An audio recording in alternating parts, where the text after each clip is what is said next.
ওম নমো ভগবতে বাসুদেবায়। জয় শ্রীকৃষ্ণ। রাধে রাধে।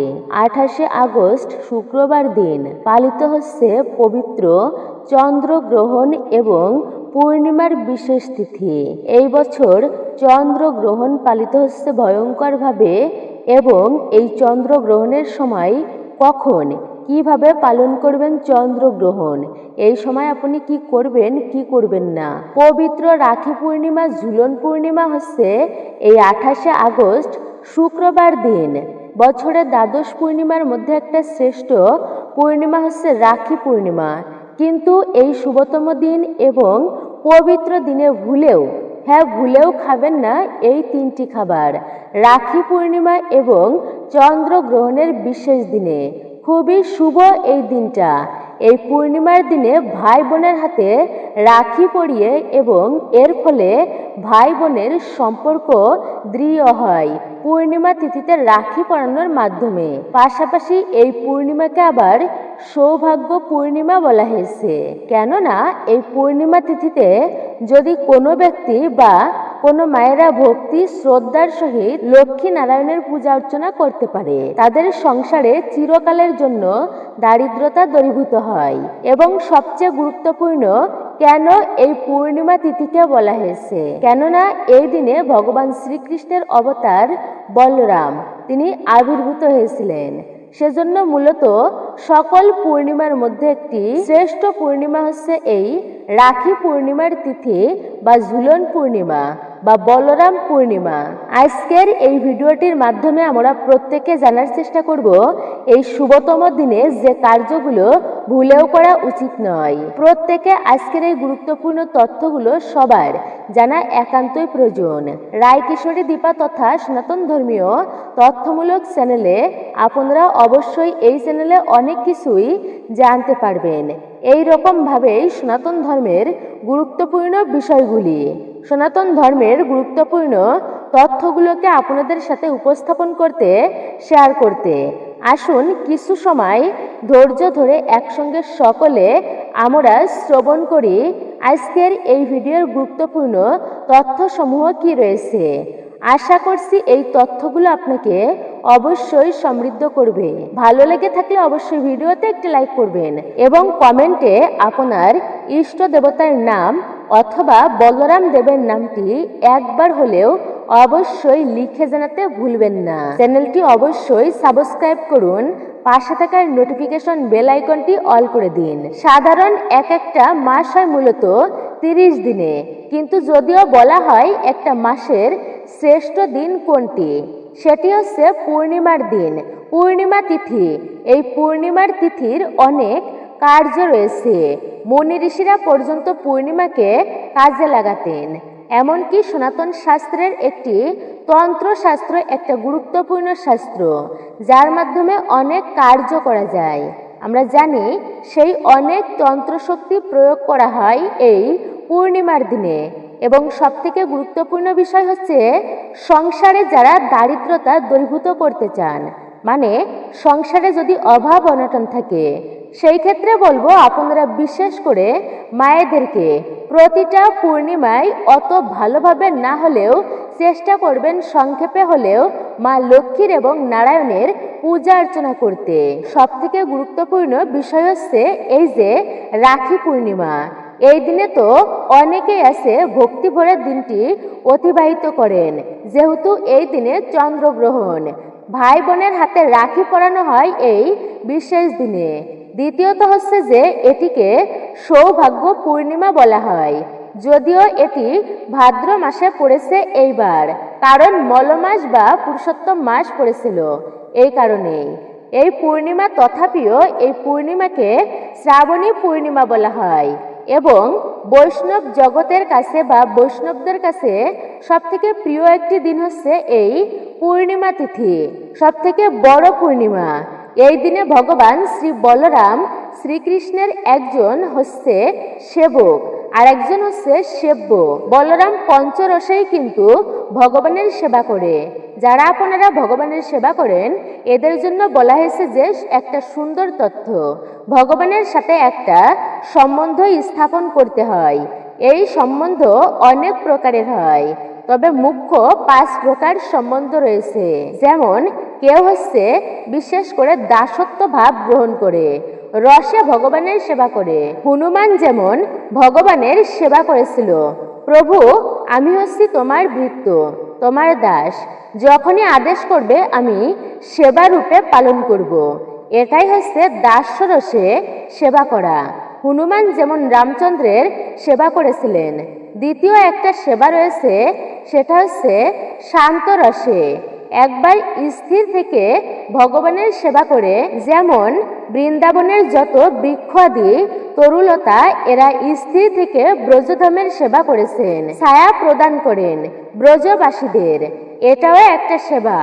এবং এই সমস্ত ব্যক্তিরা যারা এই গাছগাছালাদি রয়েছে বৃন্দাবনে, এরাও কিন্তু একজন মহাসাধক, এইরকম করে সেবা করে আসছে।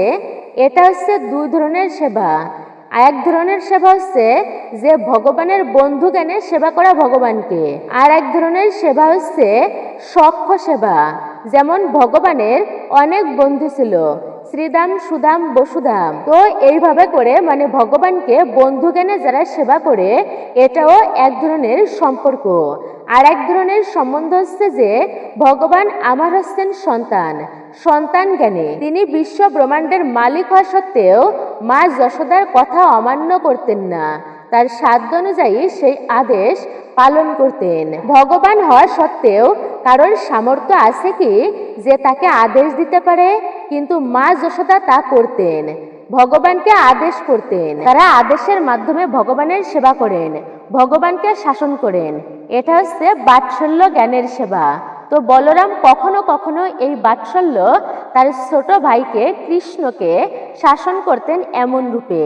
এবং আরেক ধরনের সেবা যে কৃষ্ণকে স্বামী জ্ঞানে সেবা করা। এই যে বলরামই অনঙ্গ মঞ্জুরি রূপে ভগবান শ্রীকৃষ্ণের সেবা করে আসছেন। এইভাবে করে সেই বলরামও পঞ্চরসে ভগবানের সেবা করে। এবং আমরা যারা ভগবানের উপাসনা করি বা যারা পূজা অর্চনা করি, প্রত্যেকের উচিত একটা সম্বন্ধ স্থাপন করে, সম্বন্ধ পাতিয়ে নেওয়া। ভগবানের সাথে সম্বন্ধ পাতিয়ে, যদিও এটা গুহ্য একটা ভজনের তথ্য, তারপরেও যেহেতু কথা প্রসঙ্গে আসলো এই জন্যই বলছি যে সম্বন্ধ পাতিয়ে ব্রজে তারে কৃষ্ণ নাহিতা, যে আর সব মরে অকারণ, অর্থাৎ সম্বন্ধ স্থাপন করেই তাই ভগবান শ্রীকৃষ্ণের সেবা পূজা অর্চনা করতে হয়। এই রকম করে ভগবানের সাথে একটা সম্পর্ক স্থাপন করে তারপরেই পূজা অর্চনা করতে হয়। ভগবান আরো বেশি প্রসন্ন হয় এর ফলে, এবং সহজেই সেই ভক্তকে কৃপা করে। তো সেই বলরাম পূর্ণিমায় এই দিনটি কিন্তু খুবই গুরুত্বপূর্ণ, সাধারণভাবে নেওয়া একদমই উচিত নয়। বিশেষ করে বলা হয়েছে এই দিনে পবিত্র নদীতে স্নান করা উচিত। পবিত্র নদীতে স্নান আপনারা অবশ্যই করবেন। যে কোনো শুভ দিনে আপনার বাড়ি যদি বৃন্দাবনের আশেপাশে হয়, সেক্ষেত্রে যমুনায় স্নান করুন। আবার আপনি গঙ্গা নদীর পাশে হলেও আপনার বাড়ি গঙ্গা নদীতে স্নান করতে পারেন। অথবা যদি যে কোনো নদীর আশেপাশেই আপনার বাড়ি হোক না কেন, চেষ্টা করবেন পবিত্র নদীতে স্নান করতে।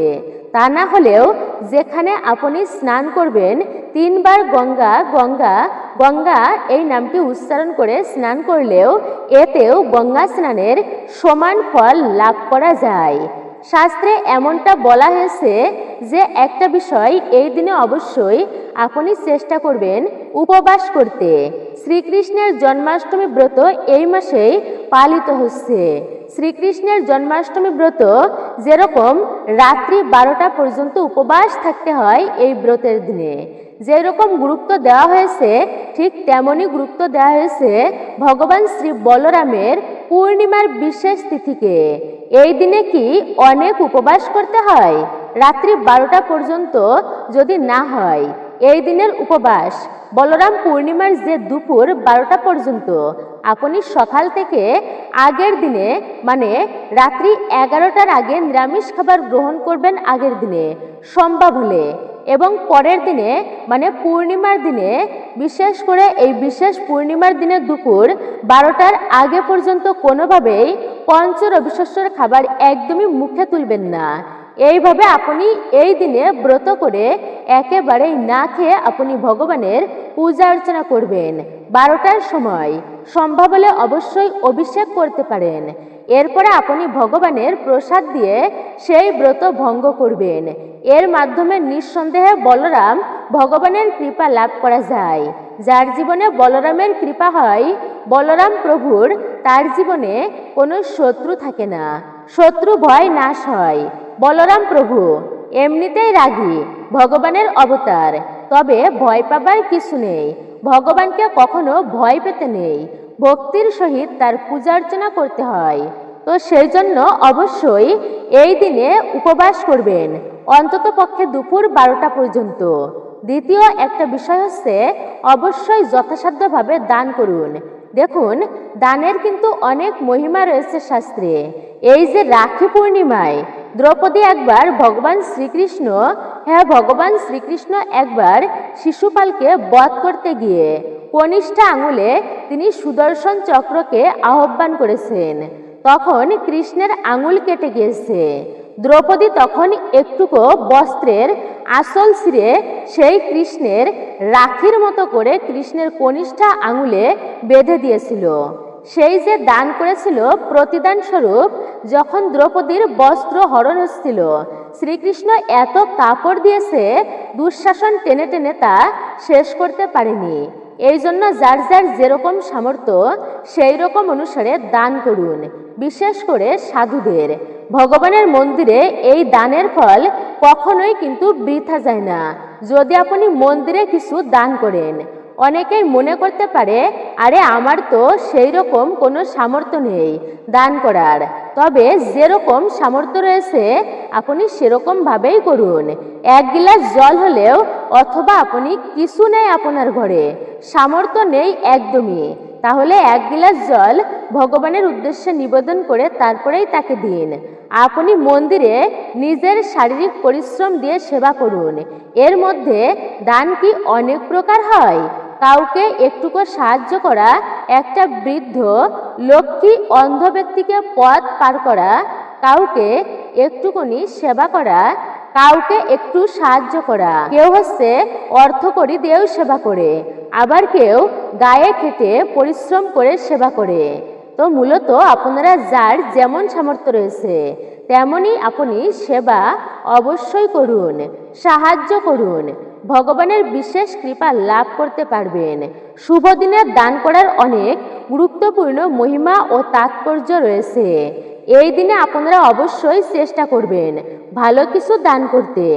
যে বলরাম ভগবান হচ্ছেন, এই যে আমরা জানি যে বলরাম হচ্ছে রোহিণীর সন্তান, কিন্তু বলরাম তো বসুদেব এবং দেবকীর সন্তান। ভগবান শ্রীকৃষ্ণের তিনি হচ্ছেন অষ্টম গর্ভের সন্তান, কিন্তু এই যে বলরাম হচ্ছে তার আগে সপ্তম গর্ভের সন্তান। যখন বলরাম মানে আবির্ভূত হবে, ওই সময় যোগমায়া, 2 ধরনের মায়া রয়েছে তার, একটা হচ্ছে মহামায়া আর একটা হচ্ছে যোগমায়া, রোহিণীর গর্ভে পাঠিয়ে দিয়েছিলেন। এইভাবেই মূলত সেই দেবকীর সন্তান রোহিণীর হয়ে জন্ম বা আবির্ভূত হয়েছিল সেই বলরাম। এই বিশেষ পূর্ণিমা তিথিতে ব্রত করলে আমরা কি ফল লাভ করতে পারি? পূর্ণিমা তিথিতে উপবাস করে ব্রত করে লক্ষ্মী মায়ের পূজা অর্চনা করলে এর ফলে মা লক্ষ্মীর বিশেষ কৃপা লাভ হয়। আমরা প্রথমেই সেই বিষয়ে জেনে নিই। এরপরে আমরা জানব মূলত কোন খাবারগুলি খাওয়া উচিত নয়, তা জানার চেষ্টা করব। আশা করছি প্রত্যেকের বলবো ধৈর্য সহকারে কিছু সময় আপনারা শ্রবণ করুন মা লক্ষ্মীর এই বিশেষ ব্রত কথা। আশা করছি একটুকু হলেও লক্ষ্মী মায়ের কৃপা লাভ হবে। এক দেশে একজন রাজা ছিলেন, তিনি সৎ ধর্মপরায়ণ ছিলেন। তার দেশে এক নিয়ম ছিল, হাটে প্রজাদের যেসব জিনিস বিক্রি হবে না তিনি তার ঠিক দামে প্রজাদের কাছ থেকে তিনি তা কিনে নেবেন। এক সময় কামার হাটে একটি লোহার নারী মূর্তি বিক্রি করতে এনেছিলেন, কিন্তু সারাদিনেও তা বিক্রি হয়নি। সেই রাজবাড়িতে এসে সে কথা জানালে ধর্মপরায়ণ রাজা তা কিনে নেন। সেই দিন রাত্রে রাজা তার বাড়িতে কান্নার আওয়াজ তিনি শুনতে পান। সারা বাড়ি ঘুরে ঘুরে শেষে ঠাকুর ঘরে দেখেন এক সুন্দরী নারী কাঁদছে। রাজা তার সামনে গিয়ে বললেন, কে মা তুমি, কাঁদছ কেন মা? সে বলে, আমি রাজলক্ষ্মী, তাদের বাড়ি এতদিন ছিলাম, অর্থাৎ রাজার বাড়িতে। এখন আর থাকতে পারবো না, তাই চলে যেতে হবে, এই জন্যই আমি কাঁদছি। রাজা বিনয়ের সুরে হাত জোর করে জিজ্ঞাসা করলেন, কেন মা, আমি কি করলাম? রাজলক্ষ্মী বলল, আমি আর রাজামশাই আপনার বাড়িতে থাকতে পারবো না, কেননা আপনি যে অলক্ষ্মী কিনে এনেছেন, তাই আমি এই বাড়ি থেকে চলে যাব। কান্না করতে করতে রাজলক্ষ্মী চলে গেলেন মন খারাপ নিয়ে। রাজা জানালার ধারে বসে রয়েছেন। হঠাৎ দেখলেন একজন বেরিয়ে যাচ্ছে। অমনি দৌড়ে গিয়ে রাজা জিজ্ঞাসা করলেন, কে গো মা তুমি, চলে যাচ্ছ কেন? সে বললেন, আমি তোমার ভাগ্যলক্ষ্মী, তোমায় ছেড়ে চলে যাচ্ছি। ঘরে যে অলক্ষ্মী এনেছো, থাকতে আর দিলে কই? রাজা মাথা নিচু করে দাঁড়িয়েই রইলেন। এমন সময় দেখেন আরো এক সুন্দরী নারী বেরিয়ে যাচ্ছে। রাজা তাড়াতাড়ি তার পথ আগলে বললেন, তুমি কে মা, চলে যাচ্ছ কেন? আমি যশলক্ষ্মী, তোমায় ছেড়ে চলে যাচ্ছি রাজা। এইভাবে একে একে রাজলক্ষ্মী, ভাগ্যলক্ষ্মী, কুললক্ষ্মী, যশলক্ষ্মী এরা তিনজনই রাজাকে ছেড়ে চলে গেলেন। রাজার চোখে ঘুম নেই, জ্বালা যন্ত্রণা, বসে থাকতে পারেন না, অস্থির ভাব। একজন পরম পুরুষ আর এক সুন্দরী নারী বাড়ি থেকে বেরিয়ে যাচ্ছে। রাজা দৌড়ে আগলে ধরলেন তাদের পথ, অর্থাৎ রাস্তা আগলে ধরলেন যাতে তারা যেতে না পারে। সুন্দরী নারী বললেন, আমি হচ্ছি কুললক্ষ্মী, আর ঘরে অলক্ষ্মী এনেছেন, তাই থাকা আর হবে না। পরম পুরুষ জানালেন তিনি হচ্ছেন ধর্ম, কিন্তু অলক্ষ্মীর কারণে তাকেও যেতে হচ্ছে। সেই কথা শুনে রাজা জিজ্ঞাসা করলেন, আমার দোষ কি? ধর্ম রক্ষা করতেই আমি অলক্ষ্মী কিনেছি, ধর্মই আমার সম্বল। এই ধর্মপথে আমার রাজলক্ষ্মী, ভাগ্যলক্ষ্মী, যশলক্ষ্মী, কুললক্ষ্মী সবাইকেই ছেড়ে দিয়েছি। আমি ধর্মপরায়ণ, ধর্ম কখনো ত্যাগ করিনি। আমি আপনাকে যেতে দেব না।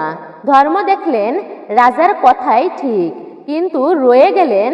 কিন্তু রাজার অবস্থা দিন দিন খারাপ হতেই থাকে, তার সব সুখ হারিয়ে যায়। রানী যেই দিন যেমন হয় তাই যত্ন সহকারে রাজাকে খাওয়াতে থাকেন। রাজা খেতে বসলেই পঙ্গপালের মতো পিঁপড়ের দল চারিদিকে থালার চারিদিকে ঘিরে বসত। রাজা রানীকে তার খাবারে ঘি দিতে নিষেধ করলেন রানীকে। তিনি বললেন যে খাবার থালার চারিদিকে পিঁপড়ের দল এসে জড়ো হয়, কিন্তু খাবারে তাদের রুচি নেই। তাই দেখে এক পিঁপড়ে বলে, ওই অলক্ষ্মীর কারণেই রাজা এমন গরিব হয়েছে যে খাবারে ঘিও জুটছে না। তা শুনে রাজা হা হা করে হেসে উঠলেন। রানী দেখতে পেয়ে বললেন, রাজামশাই আপনি এমন করে কেন হাসছেন? রানীও ছাড়ার পাত্রী নয়, তিনি তা শুনেই ছাড়বেন। রাজা তখন বললেন, এ কথা বললেই আমার প্রাণ যাবে, তাও যদি তুমি শুনতে চাও তাহলে বলবো। তাও রানী শুনতে চায়। রাজা তখন বললেন, আমি মরলে যদি তুমি খুশি হও তাহলে চলো ওই নদীর ধারে। রানী এভাবে একটা কথা বললেন। আবার রাজা মারা যায় নাকি সেটাও জানার জন্য এসেছেন নদীর ধারে। হঠাৎ এক শিয়ালিনী শিয়াল বলে, ওই দেখো জলে মরা ভেসে যাচ্ছে, ওই লাশ নিয়ে এসো, দুজনে আমরা খাবো। তাই শুনে শিয়াল বলে, আমি কি রাজার মতো বোকা নাকি যে রানীর কথায় প্রাণ দেব? রাজামশাই সেই কথা শুনতে পেয়ে রানীকে সেখানে রেখেই সেই স্থান পরিত্যাগ করেন। রানী কান্না করতে করতে নদীর ধার থেকে যান। এইভাবে অনেক দিন পার হয়ে যায়। দেখতে দেখতে আশ্বিন মাসের পূর্ণিমার তিথি উপস্থিত হলো। রানী দেখলেন নদীর ধারে শঙ্খ, ঘণ্টা, ধূপ ধুনো দিয়ে কারা যেন কি সব করছে। রানী এগিয়ে গিয়ে মেয়েদেরকে জিজ্ঞাসা করলেন, তারা কি করছে? তখন তারা বলে, আমরা পবিত্র পূর্ণিমা তিথিতে মা লক্ষ্মীর পূজা অর্চনা করছি। আর এই বিশেষ দিনে ভাইয়ের হাতে রাখি বন্ধন করতে হয়, এতে ভাই বোনের সম্পর্কও দৃঢ় হয়। আপনারা জানতে পারবেন সময়সূচি, তাই অপেক্ষা করুন, ধৈর্য ধরে ভিডিওটি অবশ্যই মনোযোগের সহিত শ্রবণ করুন। পবিত্র পূর্ণিমা তিথিতে মা লক্ষ্মীর পূজা অর্চনা করছি এবং এরই সঙ্গে আরও জানাই যে কোনো পূর্ণিমা তিথিতে অথবা এই যে বিশেষ পূর্ণিমা তিথি মা লক্ষ্মীর পূজা অর্চনা করলে এই তিথিতে অলক্ষ্মী দারিদ্রতা পর্যন্ত দূরীভূত হয় এবং সংসারে সমৃদ্ধি আসে। মা লক্ষ্মীর কৃপা দৃষ্টি লাভ হয় তার কৃপার ফলে। তাই শুনে রানী তাদের কাছ থেকে রং মাখানো পিটুলি চেয়ে নিয়ে নারিকেলের লাড্ডু বানিয়ে তালের পাঁপড় করে বা তালের বড়া করে মা লক্ষ্মীর পূজা অর্চনা করলে বা কলার বড়া করেও তার পূজা অর্চনা করলে তারপরে তার গল্প কাহিনী শ্রবণ করা অবশ্যই উচিত। সারা রাত্রি জেগে কাটালেন সকলে এইভাবে। ওইদিকে রাজবাড়িতে যে লোহার অলক্ষ্মী ছিল, সকাল হতেই তা কোথাও যেন উধাও হয়ে গেল। ধর্ময়েশা রাজাকে বললেন, আপনার অমঙ্গল কেটে গেছে, অলক্ষ্মী তা দূর হয়েছে আপনার গৃহ থেকে, আপনি রানীকে ফিরিয়ে নিয়ে আসুন। রাজা পালকি করে রানীকে ফিরিয়ে আনলেন, তারপরে খুব ঘটা করে লক্ষ্মী পূজা করে আবার সব ফিরে পেলেন। এইভাবে লক্ষ্মী পূজা বা কোজাগরী পূজারও কিন্তু বিশেষ মাহাত্ম্য রয়েছে, যা সর্বত্র ছড়িয়ে পড়ল। তো মূলত এটাই ছিল পূর্ণিমা তিথিতে বিশেষ করে। এই যে বিশেষ পূর্ণিমা তিথির আরো গুরুত্ব রয়েছে। লক্ষ্মী পূজা অর্চনা করার জন্য আপনারা যে কোনো পূর্ণিমায় ব্রত করে লক্ষ্মী দেবীর পূজা অর্চনা করতে পারলে কেবল একাকী লক্ষ্মী পূজা নয়, কিন্তু ভগবান শ্রীহরি বিষ্ণুর পূজা অর্চনা করা, একসাথে ভগবান শ্রীকৃষ্ণের পূজা অর্চনা করা, এটিও কিন্তু সত্যি ভাগ্যের ব্যাপার। তো পূজা অর্চনা করে এরপরে লক্ষ্মী পূজা করলে তার মাহাত্ম্য অনেক রয়েছে। অনেকেই বলেছেন যে এতে সংসারের দারিদ্রতা পর্যন্ত দূরীভূত হয় লক্ষ্মী দেবীর কৃপা বলে। এই দিনে, এই শুভতম দিনে, বিশেষ করে রাখি পূর্ণিমা এবং বলরাম পূর্ণিমার দিনে যেই খাবারগুলো ভুলেও খাওয়া উচিত নয় এই চন্দ্রগ্রহণের সময়ে, তার মধ্যে প্রথমত হচ্ছে পঞ্চরবি শস্য। মনে রাখবেন, দুপুর 12টার আগেই উপবাস রয়েছে, বিশেষ করে 12টার আগে ভঙ্গ করা উচিত নয়। আর যে সকল ব্যক্তিরা আপনারা পারবেন সারাটা দিন উপবাস করতে পারেন, 12টায় তারপরে আপনারা ভোগ দিতে পারেন রাত্রি 12টায়, কিন্তু সকলের তো তার সম্ভব নয়। সেক্ষেত্রে আপনারা ফলমূলাদি বা সবজি রন্ধন করেও খেতে পারেন। প্রত্যেকটা বৈষ্ণব সমাজ এই দিনে উপবাস করে শ্রীকৃষ্ণের জন্মাষ্টমীকে যতটা প্রাধান্য দেয় ঠিক তেমনি কিন্তু প্রাধান্য দিয়ে থাকে এই যে বলরাম পূর্ণিমা তথা এই যে ঝুলন পূর্ণিমার বিশেষ এই তিথিকে।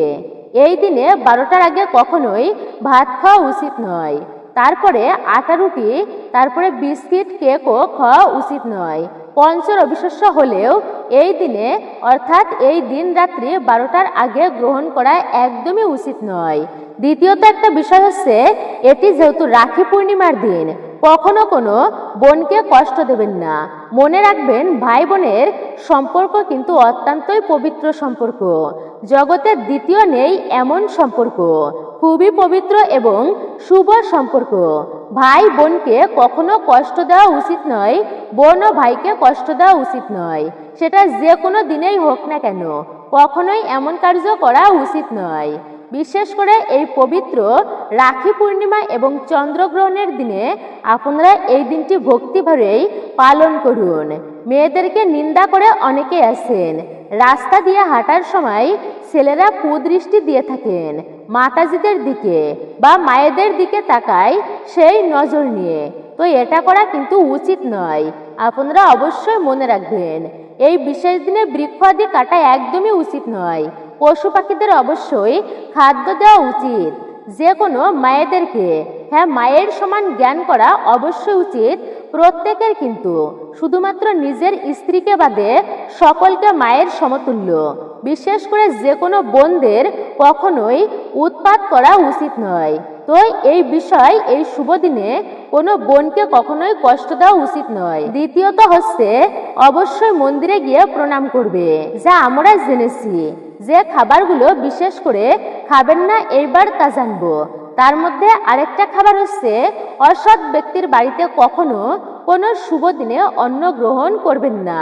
যেমন খারাপ স্ত্রীদের বাড়িতে, যারা বিশেষ করে বারবনিতা অথবা যে সমস্ত ব্যক্তিরা অসৎ উপায়ে অর্থ উপার্জন করে, তাদের খাবার গ্রহণ করতেও নেই, এতে পাপের ভাগী হতে হয়। এবং তৃতীয়ত হচ্ছে, এই দিনে আপনি ব্রত করেন কিংবা না করেন, ভুলেও এই পূর্ণিমা তিথিতে কখনোই আমিষ ভক্ষণ করতে নেই।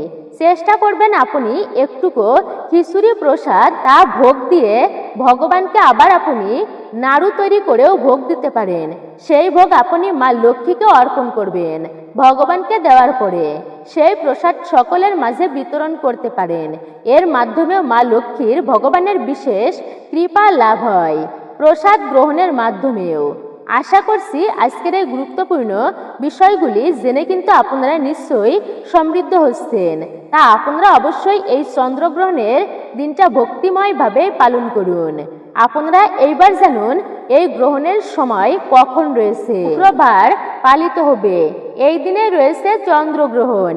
পূর্ণিমা তিথি শুরু হচ্ছে 27 আগস্ট 2026 বৃহস্পতিবার সকাল 9টা 8 মিনিটে। পূর্ণিমা তিথি শেষ 28 আগস্ট 2026 শুক্রবার সকাল 9টা 48 মিনিটে।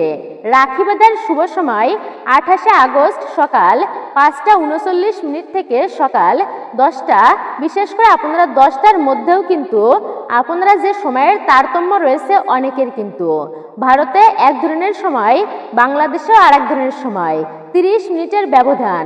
তাই আপনারা 10টা 18 মিনিটের মধ্যে রাখি বন্ধন অর্থাৎ এই রক্ষাবন্ধন উৎসবটি পালন করতে পারেন।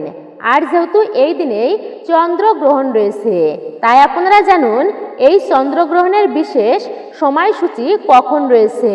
বাংলাদেশ এবং ভারতে চন্দ্রগ্রহণ অদৃশ্য, তবুও আপনাদের প্রত্যেকের মানা উচিত এই দিনটি বিশেষভাবে।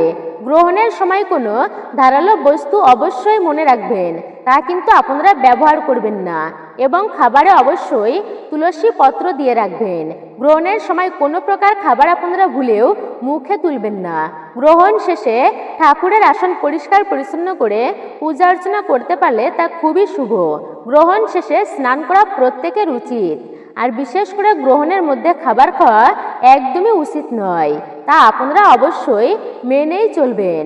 আপনারা এইবার জানুন বিশেষ করে এই যে রাখি বন্ধন বা এই যে পূর্ণিমায় চন্দ্রগ্রহণ, জ্যোতিষ শাস্ত্রের হিসাবে এই গ্রহণ গুরুত্বপূর্ণ, কিন্তু কারণ গ্রহণের সময় চন্দ্র থাকবে কুম্ভ রাশিতে এবং শতবিশা নক্ষত্রে, সূর্য থাকবে তার বিপরীত রাশি সিংহে।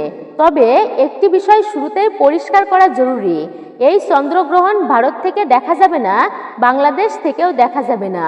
ভারতীয় সময় অনুযায়ী গ্রহণের পর্যায় সকাল থেকে দুপুরের মধ্যে হলে সেই সময় চাঁদ ভারতের দিকের নিচেই থাকবে। ফলে প্রচলিত দৃশ্যমানতা ভিত্তিক নিয়ম অনুযায়ী ভারতে সূতকও প্রযোজ্য নয়। কোন কোন রাশির উপর প্রভাব পড়বে? কর্কট রাশি। চন্দ্রগ্রহণের প্রভাবে কর্কট রাশির জাতকদের মানসিক চাপ ও অস্থিরতা বাড়তে পারে বলেই জ্যোতিষরা ব্যাখ্যা করেছেন। অর্থনৈতিক বিষয়ে তাড়াহুড়ো করে সিদ্ধান্ত না নেওয়াই ভালো। বিনিয়োগ বা বড় অঙ্কের লেনদেনের ক্ষেত্রে অতিরিক্ত সতর্ক থাকার পরামর্শ দেওয়া হচ্ছে। পারিবারিক সম্পর্কে ভুল বোঝাবুঝি তৈরি হতেই পারে, তা অবশ্যই মিটিয়ে নেওয়াই উচিত। সিংহ রাশি। এই গ্রহণের সময় সূর্য থাকবে সিংহ রাশিতে এবং চন্দ্র থাকবে তার বিপরীতে কুম্ভে। ফলে সিংহ রাশির জাতকদের ক্ষেত্রে সম্পর্ক, অর্থ এবং কর্মক্ষেত্র গুরুত্বপূর্ণ হয়ে উঠতে পারে। অতিরিক্ত খরচ, পরিবারের সঙ্গে মতবিরোধ কিংবা কাজের চাপ মানসিক অস্থিরতার কারণ হতে পারে বলেই জ্যোতিষীদের মত। বৃশ্চিক রাশি। বৃশ্চিক রাশির ক্ষেত্রে বাড়ি, পরিবার এবং মানসিক শান্তির বিষয়টি বেশি সংবেদনশীল হয়ে উঠতে পারে বলেই একটি বৈদিক জ্যোতিষ বিশ্লেষণে উল্লেখ করা হয়েছে। ঘরোয়া কোনো পুরনো সমস্যা ফের সামনে আসতে পারে, তাই আবেগের বশে বড় সিদ্ধান্ত না নেওয়াই ভালো। মীন রাশি। মীন রাশির জাতকদের জন্য এই সময় আর্থিক পরিকল্পনা এবং ব্যক্তিগত নিরাপত্তার দিকে নজর দেওয়ার পরামর্শ দেওয়া হচ্ছে। হঠাৎ কোনো সিদ্ধান্ত নেওয়ার আগে পরিস্থিতি ভালোভাবে যাচাই করা দরকার। সম্পর্কের ক্ষেত্রেও অতিরিক্ত আবেগ বা ভুল বোঝাবুঝি এড়িয়ে চলার পরামর্শ রয়েছে।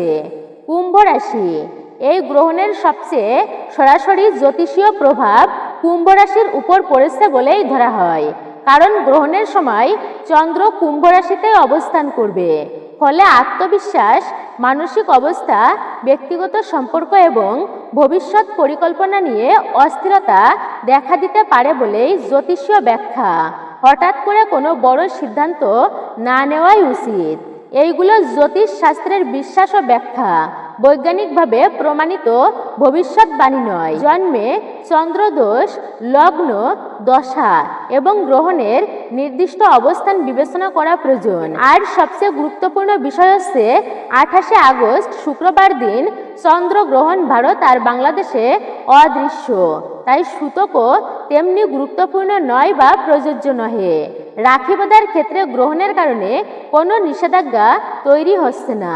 আপনারা অবশ্যই নির্দ্বিধায় রাখি বন্ধন করতে পারেন এবং চন্দ্রগ্রহণের দিনে আপনারা অবশ্যই বাড়িতে সন্ধ্যাবাতি দিবেন। অবশ্যই তুলসী তলায় আপনারা ঘিয়ের একটি প্রদীপ প্রজ্বলিত করে রাখবেন। আপনারা বিশেষ করে গ্রহণে এবং এই যে পূর্ণিমা তিথি অমাবস্যায় ভুলেও তুলসী পত্র তুলবেন না, এমনকি তুলসী বৃক্ষে হাতও দেবেন না। আগের দিনে আপনারা তুলে রাখবেন, তা এই দিনে অবশ্যই চয়ন করবেন। ভুলেও কোনো আমিষ খাবার খাবেন না। মাছ, মাংস, পেঁয়াজ, রসুন, মুসুর ডাল, পুঁই শাক, ঢেঁড়স আপনারা ভুল করেও মুখে তুলবেন না। বেগুন কিন্তু একদমই খাবেন না। উচ্চ জাতীয় খাবার ভুলেও খাবেন না। অশুভ গ্রহের দোষ লাগতে পারে আপনার জীবনে। মূলত এটাই ছিল রায়কিশোরী দীপা তথা সনাতন ধর্মীয় বিষয়ক চ্যানেলের আজকের গুরুত্বপূর্ণ মূল্যবান ভিডিওটি আপনার কাছে কেমন লেগেছে মতামত জানাতে একদমই ভুলবেন না। আর আপনি যদি আমাদের চ্যানেলের নতুন দর্শক হয়ে থাকেন, বিনীত অনুরোধ করছি চ্যানেলটি অবশ্যই সাবস্ক্রাইব করুন। পাশে থাকার নোটিফিকেশন বেল আইকনটি অল করে দিন। সকলে ভালো থাকুন, সুস্থ থাকুন। পরম করুণাময় ঈশ্বরের অশেষ কৃপায় আবারও আপনাদের সাথে কথা হবে নতুন কোনো ভিডিওর প্রসঙ্গ নিয়ে। ওম নমো ভগবতে বাসুদেবায়।